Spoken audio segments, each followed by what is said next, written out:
Hi, I'm Stephanie, and this is Texas Peach Knits.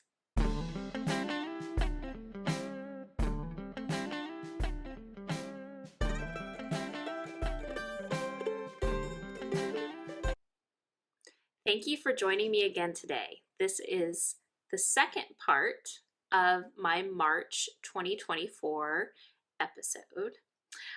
I will link part 1 in the menu below.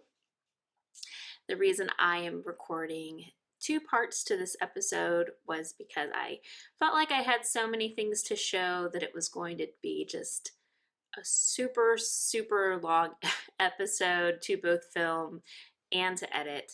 So I decided to split it into 2 parts, and this is the knitting majority part of my March 2024 podcast. So let's get started with finished objects. The first finished object I am wearing. I don't believe I showed this in progress, but I did show you the yarn. This is the Love Story Cowl by Kay, the Crazy Sock Lady. And I am wearing it, obviously. I purchased this pattern from her Etsy store during her Vlogmas last December because she had a Vlogmas sale, and I really enjoyed watching her Vlogmas. So I decided to hop over to the Etsy store and purchase a couple of the patterns I had been eyeing. Now, the main reason I wanted this pattern was because I had purchased a beautiful mini skein set from Emily of Woldenburn, and I wanted to use this mini set in a way that could really show it off. And while it would make beautiful socks, it is a sock yarn, I just felt like I would like to wear it more high. So a cowl it was, because I don't wear a lot of hats. These types of like lightweight sock weight cowls are perfect in Texas because it's sometimes a little bit windy here, and it's often not very cold. So you can wear just a shirt with a cowl and be very, very warm in the winter. We're actually having a beautiful spring right now, but the past couple of days have been just rain, and it has cooled off so much that I'm very comfortable in my 3/4 blouse and my cowl. So let me show you the yarns that I used, and then I'll tell you more about knitting this pattern. So I purchased from Emily her Redwall Flowers mini skein set, which she put out in last May. And the colors included with this were Rosy, Tansy, Columbine, Lupine, and Bryony. So here are my beautiful little leftovers. And if you'll notice, my leftovers are all in 2 little balls. That is because this is a DK weight pattern. So the Love Story Cowl is DK weight. I took all of my 20-gram minis, and when I wound them up, I divided them in half, so 2 10-gram minis, and then I held them together to knit this pattern. I really love holding together sock weight yarn, especially slightly semi-solid or variegated, because it really gives a really good like meshing to the colors. So somewhere where you might have pooling, you now wouldn't have pooling because you are holding together 2 strands which are changing color at different rates. So I knit this cowl as part of the Fancy Knitting and Needlecraft or Fancy Reading Needlecraft Club, which I co-host with Holly of Mystery Mouse Yarns and Emily of Woldenburn.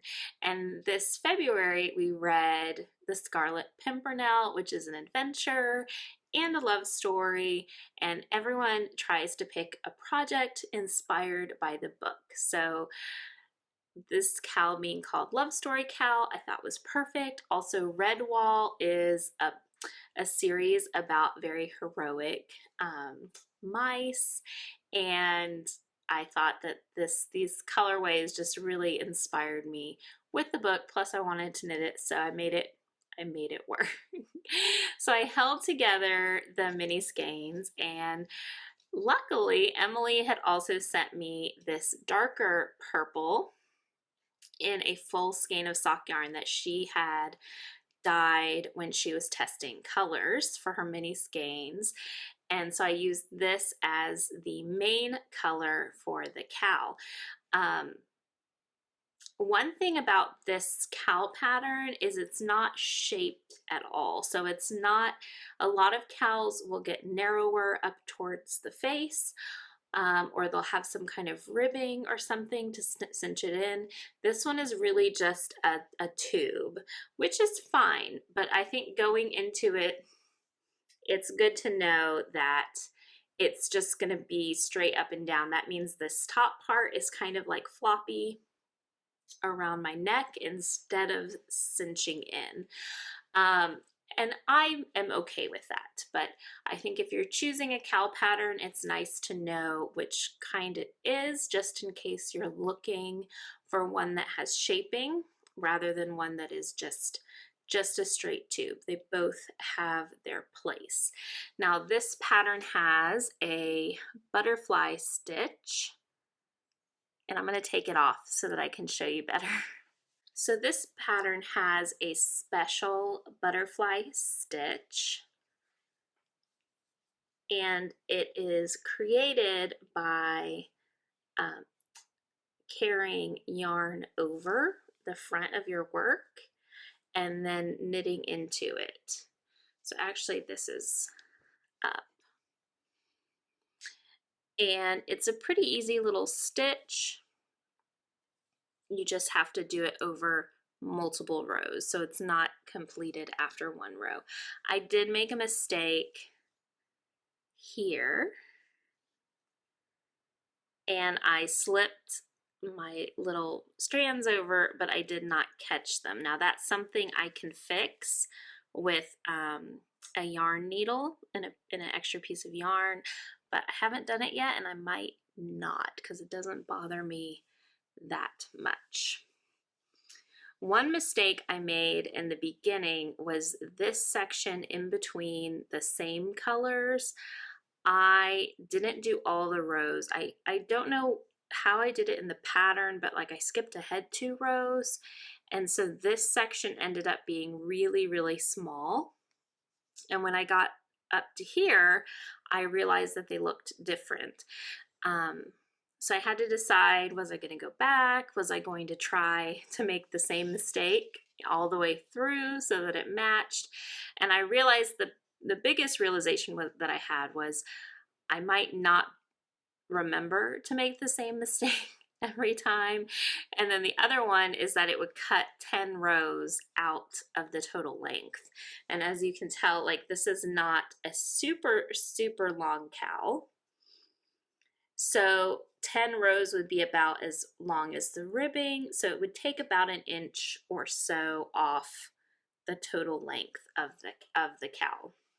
I just love these colors. I love, love, love, love looking at them. So just beautiful. And I hear Emily is dyeing up another set of mini skeins. I think she said maybe Redwall themed as well, but look for those later in the spring because so worth it, so beautiful. So this was a really easy knit, and I did it while listening to The Scarlet Pimpernel on LibriVox, which is a free audiobook app for open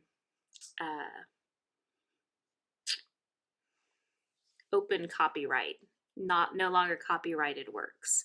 So that was a lot of fun to be able to work on this while listening to the audiobook, and it also gave me kind of like a time during the day to work on it, because anytime I was listening to that book, I made sure I was working on this project, and it got completed. So very happy with this. Again, it is fingering weight held double. You could use just a DK weight yarn, but I do love how fingering weight held double looks and how it just makes the colors so beautiful. Let me put this back on because my neck is cold. So Kay also has a sock pattern that uses the same design. I believe it's also DK weight, but I did not purchase that pattern, so I do not know for sure. One thing I do know though is because I have the amount left over that I have, I think I am going to do a set of scrappy socks with stripes of these colors. I really, really love them. I think they would make really beautiful, beautiful socks. So that is on my list to do. And thank you again, Emily, for the beautiful, beautiful mini skeins. And I look forward to seeing your next collection. But any yarns that I have left over after making those scrappy socks, I will put with my sock yarn scraps that will hopefully go into a scrappy sock yarn blanket at some point. So I have another finished object for you, and this one is really exciting for me. This is my daughter's sweater. This is the Cable Top Boxy by Cheryl Beckerich of Wise Owl Knits, and it is finished. So I thought that I would be able to finish this before the end of 2023 because it's worsted weight. I thought, oh, I can knock that out, no problem. However, so much stockinette in the round, and I'm not complaining, I'm just saying it was a lot of stockinette in the round. So I really did not finish it by the end of 2023. So here is her sweater.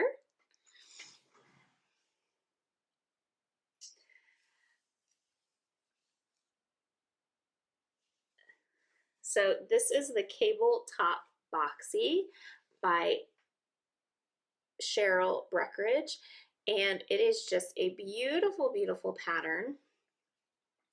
I knit it out of 100% wool worsted weight yarn that I had mostly purchased from a Goodwill, like in a lot of yarn. So this purple, which I believe is Cascade 220 Purple Heather, was from that purchase, as well as this, which is the Cascade 220 paints. And I think I had 4 or 5 skeins of this, 1 skein of the dark purple.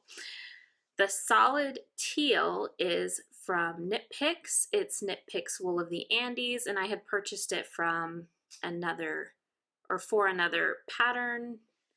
I think I had knit it and I didn't use it all. So I had like 4 partial skeins. A couple of them are almost full skeins left.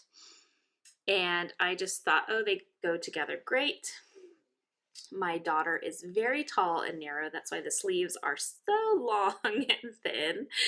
But I did make a few minor adjustments to this pattern, one of which is I cut off 2 inches from the cable shoulder. So this is a boxy sweater, so it's very wide and straight. And this would have gone out about this much farther before starting the sleeve. But I thought I was going to run out of yarn, and if I went that much farther out with the arm, I would have had this much quadruple amount all the way around of the Cascade 220 paints that I would have to knit. And I'm really glad I cut those 2 inches off because I would have run out of yarn. I ended up with just like a little small amount of yarn left. And same with the purple. I was able to get cuffs out of the purple, and then I ended up with just like a little tiny ball of leftover yarn, but I'm happy that I had enough to do the cuffs in purple. And the ribbing down at the bottom I did in the Knit Picks teal. And I can't remember the name of this yarn, but I'll put everything I know down in the description. It's a very rainy day today, so my lighting is like super weird. I'm sorry. So my daughter loves turtlenecks, so she definitely wanted the long turtleneck. I love this cable pattern. Let me open it up for you. If you are new to cables, this is a great way to learn them because you're just knitting one cable strip at a time and not having to worry about anything else while you're knitting the cable. So it's a great way to get into cable knitting. So this is all non-superwash yarn. My daughter has only complained that the sleeves are itchy, which this is the Knit Pick. So I don't know if Knit Pick's Wool of the Andes is slightly itchier than Cascade 220, but that seems to be her opinion. And then after I spent all that time knitting these super long sleeves, she decided that she likes to sit with her arms inside the sweater like a poncho. And she was sitting at the computer doing her schoolwork like this with her arms inside. So I should have knit Cheryl's Swancho pattern for her instead, I guess, because she ended up not wanting to wear the sleeves, but she might change her mind and wear them next winter. So anyways, this is the cable top boxy. It is very done. And I will say the body knit in the round. Oh, and I forgot to show you. I did put a faux seam on the sides under the arms, and that's just where you do one row of a purl, and I added an extra stitch under the arm so that I could do that. And the main reason I did that was just to like alert myself that I was like halfway. And I think it looks nice. So little faux seam on the side, and where I carried the yarn up, it was helpful to have that there. If you see on this one, I did not switch yarns here because I rotated which skein I was using, so it just looks like one knit stitch. And then on this side, I rotated my skeins. So you can see there's this little extra traveling line next to that. And that just keeps it all neat and tidy, no holes there to speak of. And I did rotate the paint skeins because I didn't want major pooling. And I think it worked out really nicely because it's very nice and spread out. And I did not manage that rotation. So sometimes I would do 2 rows of a skein, sometimes I would do 1, a couple times I would do 3 rows of a skein, and I was just trying to make it varied so that it would just be random. And also I watched my 2 skeins that I was rotating so that if one seemed like it was getting a lot smaller than the other one, I would try to do more rows of the other one so that I would be able to rotate all the way to the end and not run out of one of those skeins. So that worked out really well. So anyways, this was for my eldest daughter. And next I'm going to have to knit a sweater for my almost 10-year-old son, as I just keep rotating through the children. So one at a time, just keep knitting them sweaters.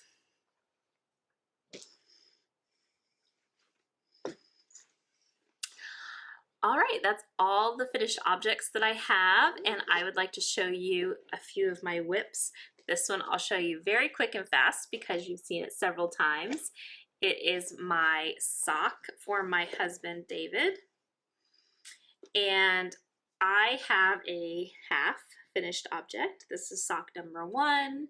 I meant to bring one of my socks in so you could see what a big difference in sock size this is. I should have. But I think my socks end like maybe like here, probably. And this is a 72 stitch sock. I think I did 30 rounds of 2x2 rib.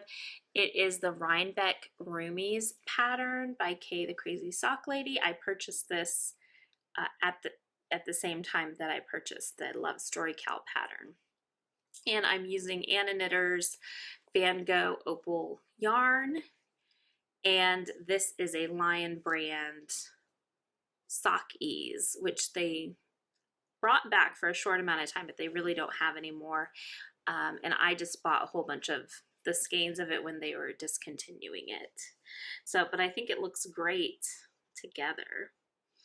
And if you notice, this toe is extra long, and that is because I was managing the Opal yarn to make sure that I wouldn't run out for the second sock. So I was weighing the Opal yarn like 25%, and then this was about another 25%, and I actually paid attention to the color changes, and I stopped at the appropriate time so I could start the next sock with the right color, because these are such long color repeats that I didn't want to miss my chance and then run out of yarn.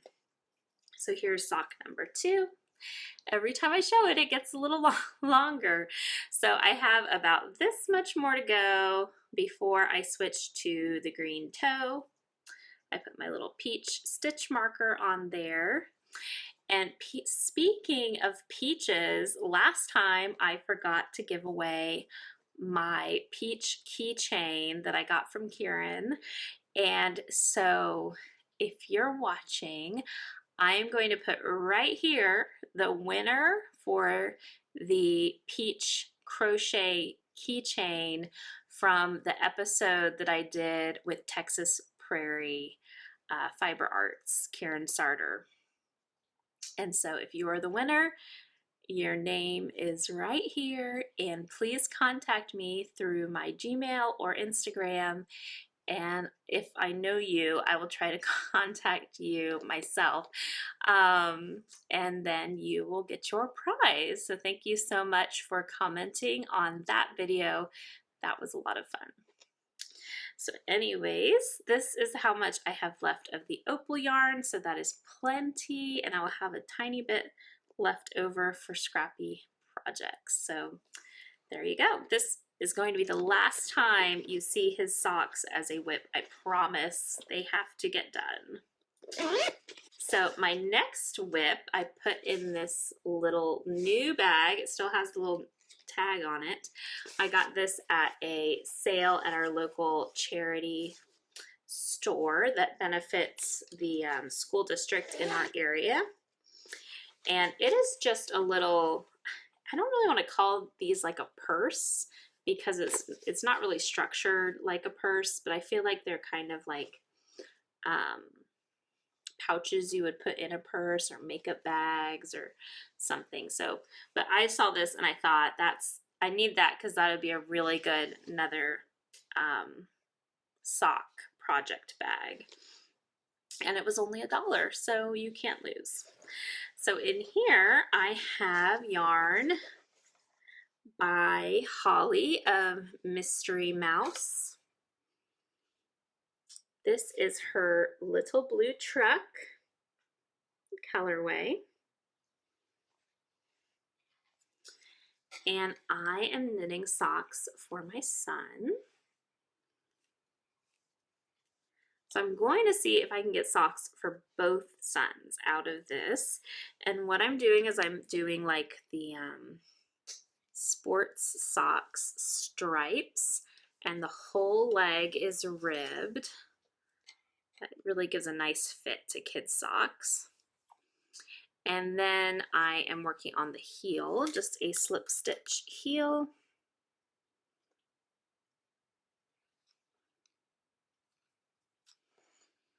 Let's see if that will focus. There we go, little slip stitch heel. And I haven't decided yet if I'm going to do the top of the foot ribbed or if I'm just going to stockinette the whole foot, which I might. But this is a 56 stitch sock, which is an adult small. But after watching Kay, the Crazy Sock Lady, she said multiple times that once kids are like 10-ish, the 56 size sock fits everybody. So that is what I am doing because boys' feet grow fast too. And these are on size 1, I believe. And these are Knit Picks circulars. So, and I'm actually knitting a couple of projects on the Knit Picks circulars, both interchangeable and these are fixed.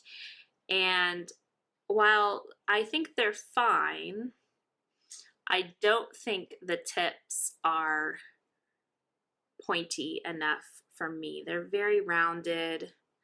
And I think if I had my choice and I went back and bought needles again, I would look for more pointy tips. That's one of the reasons I like the Knit Picks Zing needle, not Knit Picks, Knitter's Pride Zing, is they have a much more pointy tip. I also like the Chow Goo needles, and I have a few of those too, but I'm definitely not a needle snob. I mix and match what I use, and these are fine, but like I said, they're just not super pointy. So this is just one sock, and I've been mostly focusing on David's sock. So as soon as his socks are done, I will put more effort into this one. But I cast this one on because I needed a mindless sock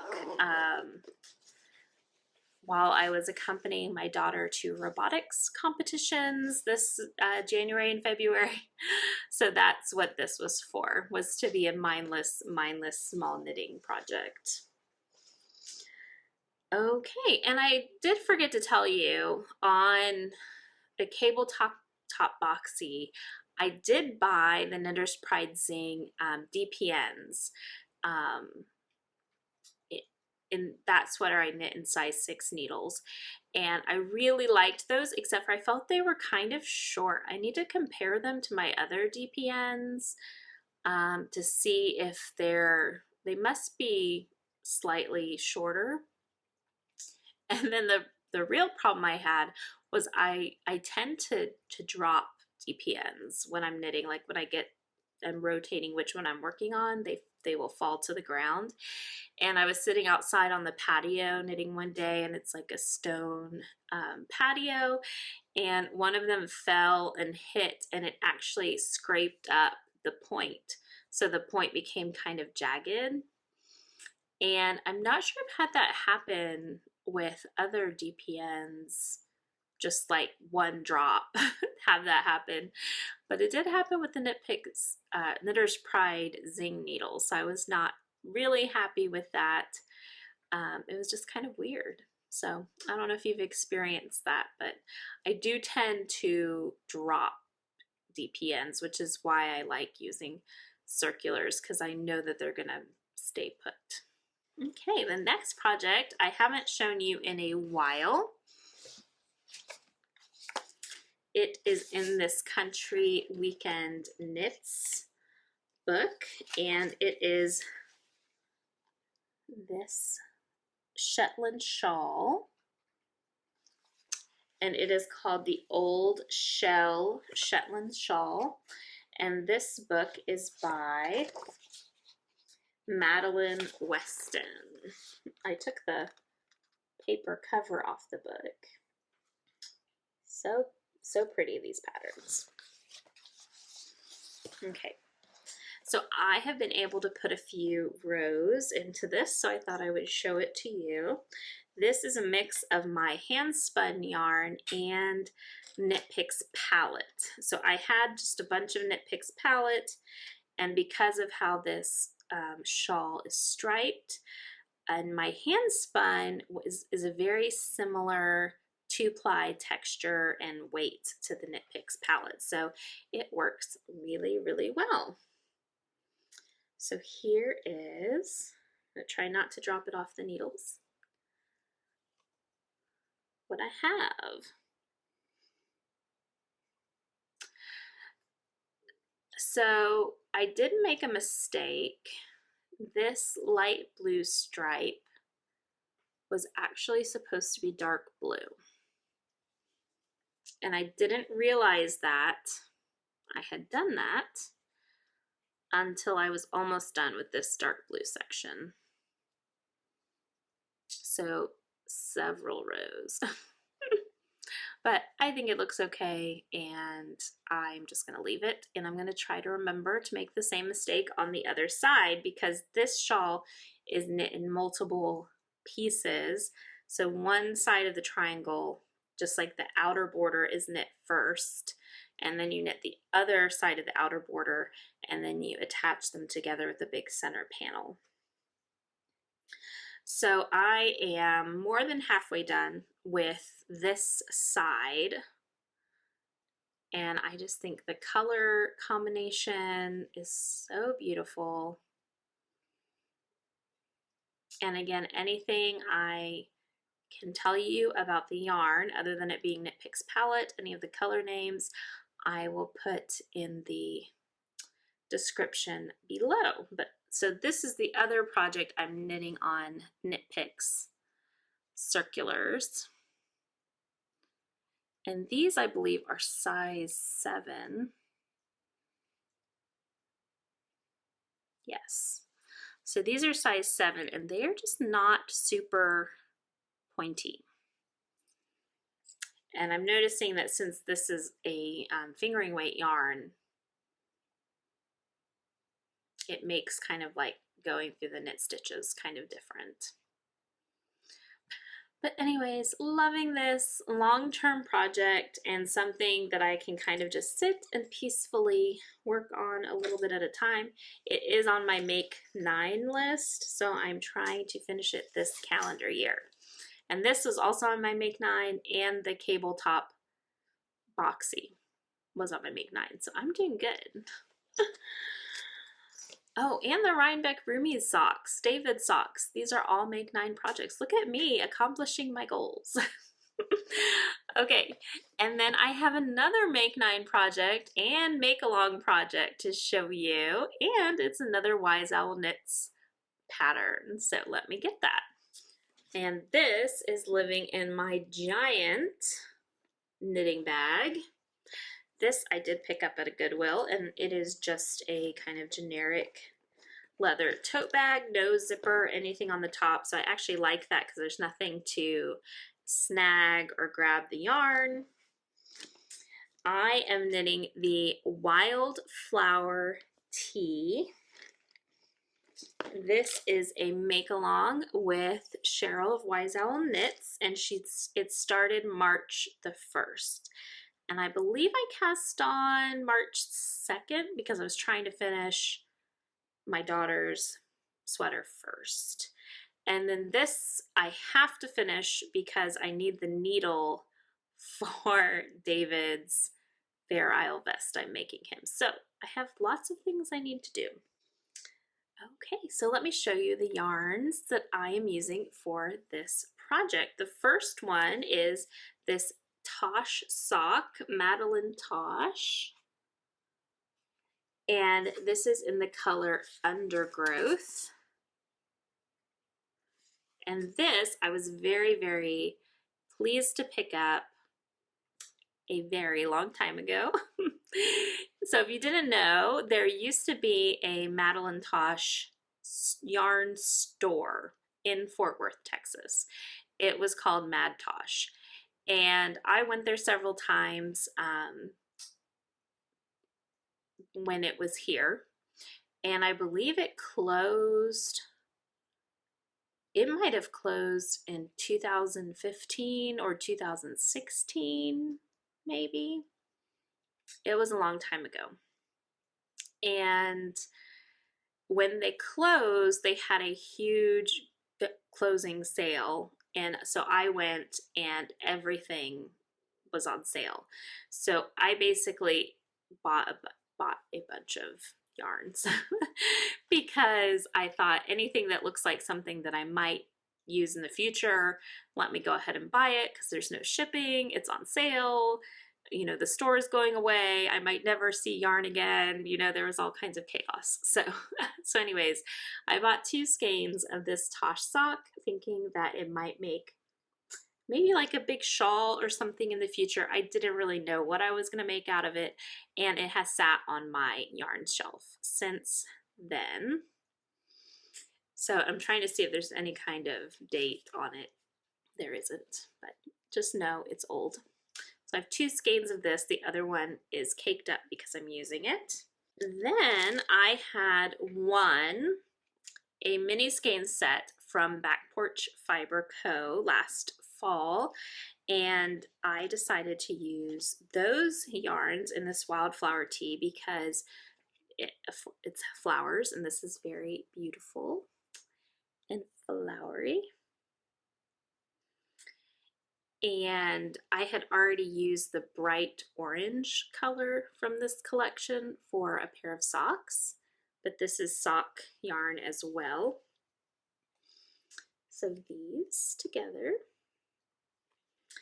And then also, Emily and I had done a swap at Christmas, and she included these 2 hand-dyed yarns. So they don't have names, but they're just yarns she had dyed.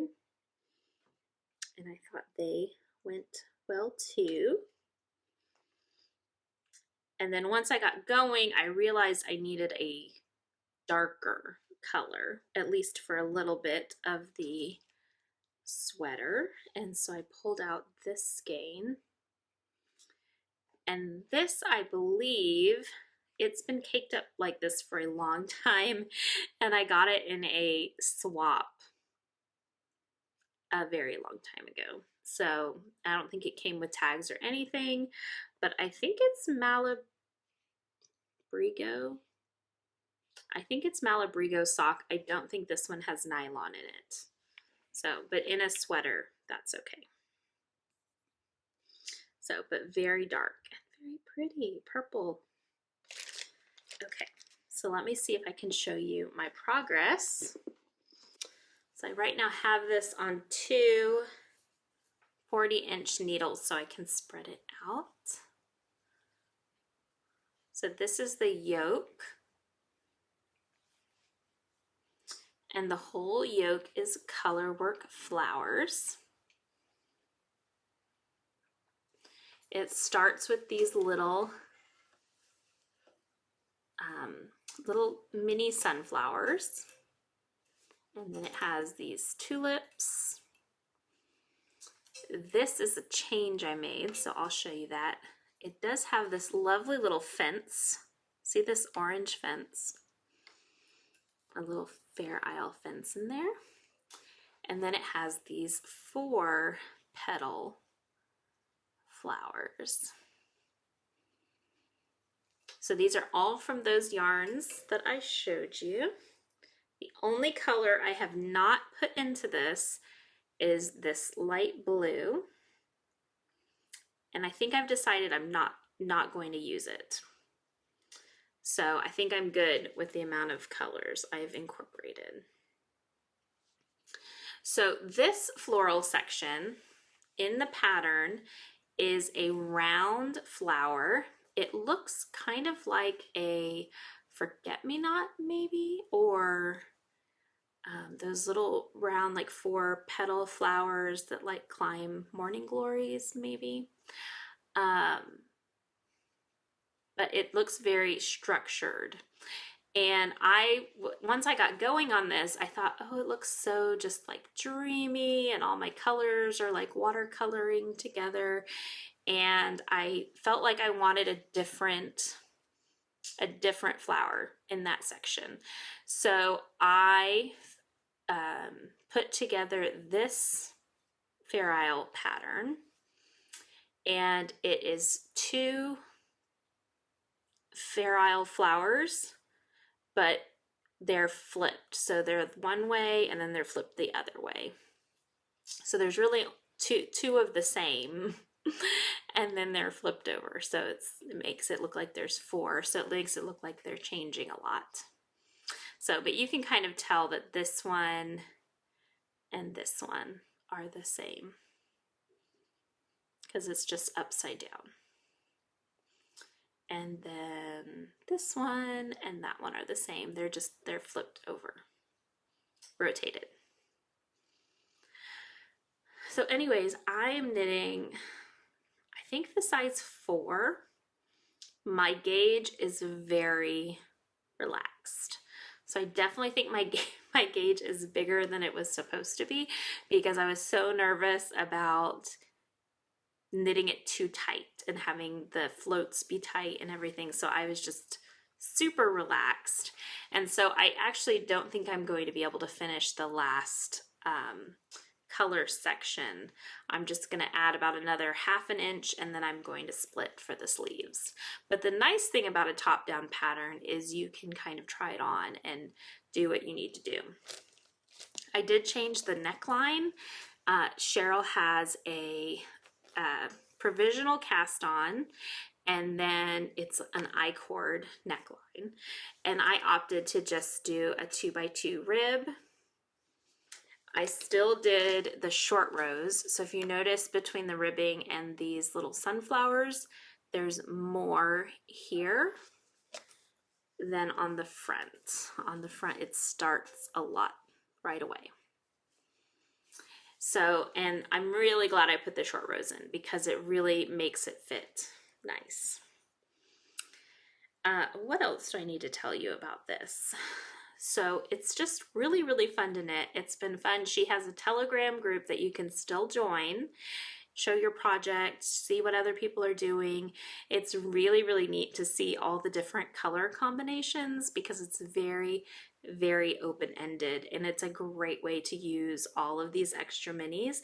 And you might look at your minis and think, oh, those colors don't really go together, but once you put them into this pattern, it just looks really beautiful. So you can put almost anything together. You can see all of my floats. One of my tips with catching floats is to try not to catch them in the exact same spot every row. So you kind of rotate. You can see it here if it will focus. There's a caught float here and then it's caught there above it. So it's like over a stitch. And that just keeps it from showing through too much on the front. So yeah, really enjoying this. Can't wait to wear it this spring. And I have to finish it because I need my size 3 needle for David's vest. So yeah, so that is going along well. I'll show you where I got this flower pattern. A lot of the times when I need a Fair Isle pattern, I will look to cross stitch. And this book is called Sweet Stitches from the Heart, and it's by several authors. And the main difference is with when you use a cross stitch pattern on a knitting project, your knitting stitches are so much larger than the little cross stitch X's that you have to look for a much smaller pattern than you think you would need to look for. So I counted how many rows Cheryl's pattern was, and it was 9 rows. So then I had to look for a cross stitch pattern that fit in 9 rows. So I looked here and I was looking for flowers specifically. And I took this flower and I took that flower. So these are 10-row boxes, big boxes. So you can see it is exactly 9 rows. So it worked out really well. So this one and that one. Something like this would end up being very large. I mean, it would end up being like this large on a knitted garment, even fingering weight, just because it's covers so many rows. The other thing with cross stitch patterns is I do like to look at the ones that are first a single color a lot of the time, because with cross stitch you can put in individual colors really easily, and with knitting it's not quite so easy unless you're going to do duplicate stitch or maybe even intarsia. And so if you go ahead and look at the red work or the patterns that are made to be a single color, it's easier to turn that into a knitting pattern. So I just drew myself up a little cross stitch chart with my flowers, and I will say that it was a 4-flower repeat. So like here's the 4 flowers, and it wasn't an exact go around. So, and I really didn't care if it cut off, after 3 flowers or after 2 flowers, but I actually ended up with enough space for almost a whole flower. So I ended up with this little 4-petal kind of squished flower. So can you see that? So here's the whole one and the whole one that are faced the same way, and then that is this flower, but squished. And only 4 petals. But no one is going to notice that. So it is pretty easy to just do a little bit of math, figure out what will fit, and you can adjust Fair Isle patterns to suit your tastes. So they can be adjusted. You just have to be willing to be flexible, I guess. And I wanted it to look kind of organic and kind of like dreamy, kind of like the little flowers were floating in the wind or something. And so it worked out. It's good. All right. Well, in part 1, I mentioned that we were having mulch delivered. We had 9 tons, I think, of mulch delivered. So we have a mulch mountain in our front yard right now, and we put up a 6-foot fence around our vegetable garden. We have, in Texas, it's very hard to vegetable garden because it gets so hot, and the ground is often very hard in this part of Texas. So we have 3 raised beds that we built out of cinder blocks, and we surrounded them with fabric cloth to kill the evil grass. I call it the devil's grass, because it just like gets into everything. It's like that native grass that just like destroys everything. And it's so hard to weed. So our raised beds, we didn't put fabric cloth under them. We did like layers of cardboard and leaves and sticks and all kinds of stuff. And we did this several years ago. And then this year we refreshed the surround around them because the grass was starting to come in. And so we laid down new fabric cloth, weed cloth. We put like this much, 3 or 4 inches of mulch on top of all of that. And then we put a 6-foot fence around. It's like 80 feet of fencing around the 3 raised beds. So we can walk all the way around each raised bed. In the corners of the fencing inside, we're going to put large pots so that we can have our climbing vegetables climb up the fence. And then our bushes and our herbs and all of those types of things are going to go into the raised beds, our carrots. So we went to our favorite little hometown feed store. They have a counter where you can buy seeds, and they only carry the seeds that grow well in this area. And they're all in these little mason jars along the back wall behind the counter, and you go up to the counter and the lady at the counter helps you pick your seeds and weighs them out. It's very small town homey feeling. So I got carrot seeds. I got the little short fat carrots because, like I said, our soil is very hard, so I need ones that will grow just in the top of the raised bed soil. We got okra and rutabaga, and what else did we get? Oh, we got some climbing Christmas lima beans. They're like red and white. And we got some climbing blue green beans, I think. And got cucumbers that will climb. And then we got a whole bunch of transplants because they have the best transplants. So we got all of our tomatoes and our pepper plants and a bunch of herbs. To my 12-year-old daughter is kind of a little amateur herbalist, so she likes to grow lots of herbs, so we picked up some new herb plants to put in.